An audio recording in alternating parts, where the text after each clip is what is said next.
اللہ الرحمن الرحیم۔ السلام علیکم ورحمۃ اللہ وبرکاتہ۔ دوستو، عاجزی جسے تواضع بھی کہا جاتا ہے، اس کی حقیقت یہ ہے کہ اپنے آپ کو دل سے کمتر اور حقیر سمجھے اور اپنے آپ کو رفعت کا اہل نہ سمجھے اور سچ مچ اپنے کو مٹانے کا قصد کرے۔ عاجزی و تواضع کے مقابلے میں تکبر اور خود پسندی کی بد اخلاقی ہے۔ قرآن مجید میں اللہ تبارک و تعالی کا ارشاد ہے۔ حضرت لقمان علیہ السلام نے اپنے بیٹے کو یہ نصیحت کی کہ بیٹا، لوگوں سے اپنا رخ نہ پھیرو اور زمین پر اترا کر نہ چل۔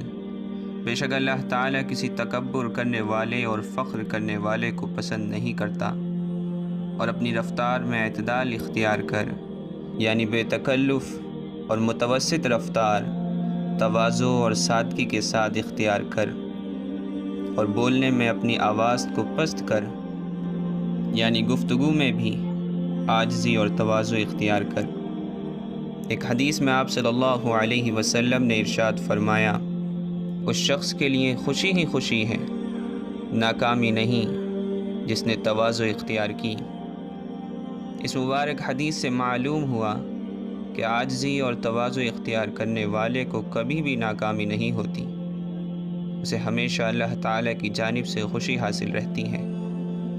ایک مرتبہ حضور صلی اللہ علیہ وسلم نے فرمایا، کیا میں تمہیں جنت والوں کے بارے میں نہ بتلا دوں؟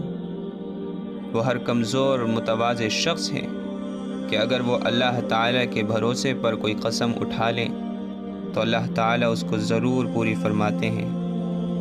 کیا میں تمہیں جہنم والوں کی خبر نہ دے دوں؟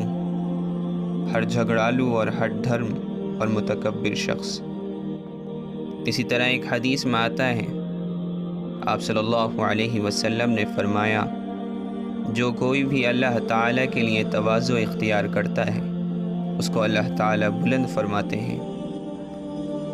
دوستو، اس حدیث سے معلوم ہو گیا کہ اصل تواضع وہ ہے جو اللہ تعالیٰ کے لیے اختیار کی جائے، کیونکہ حدیث میں للہ یعنی اللہ کے لیے الفاظ آئے ہیں، یعنی تواضع اختیار کرنے سے دنیا کی کوئی غرض نہ ہو، بلکہ اللہ تعالیٰ کا حکم سمجھ کر اپنے آپ کو دل سے کمتر اور حقیر سمجھتا ہو۔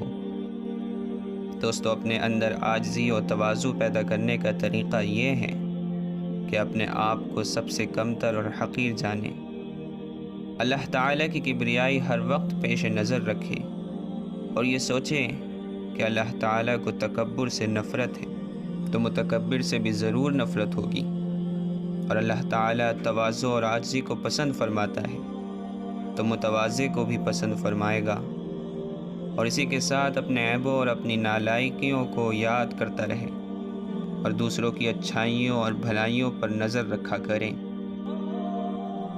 اللہ تعالیٰ سے دعا ہے کہ وہ ہم سب کو ان سب باتوں پر عمل کی توفیق عطا فرمائے۔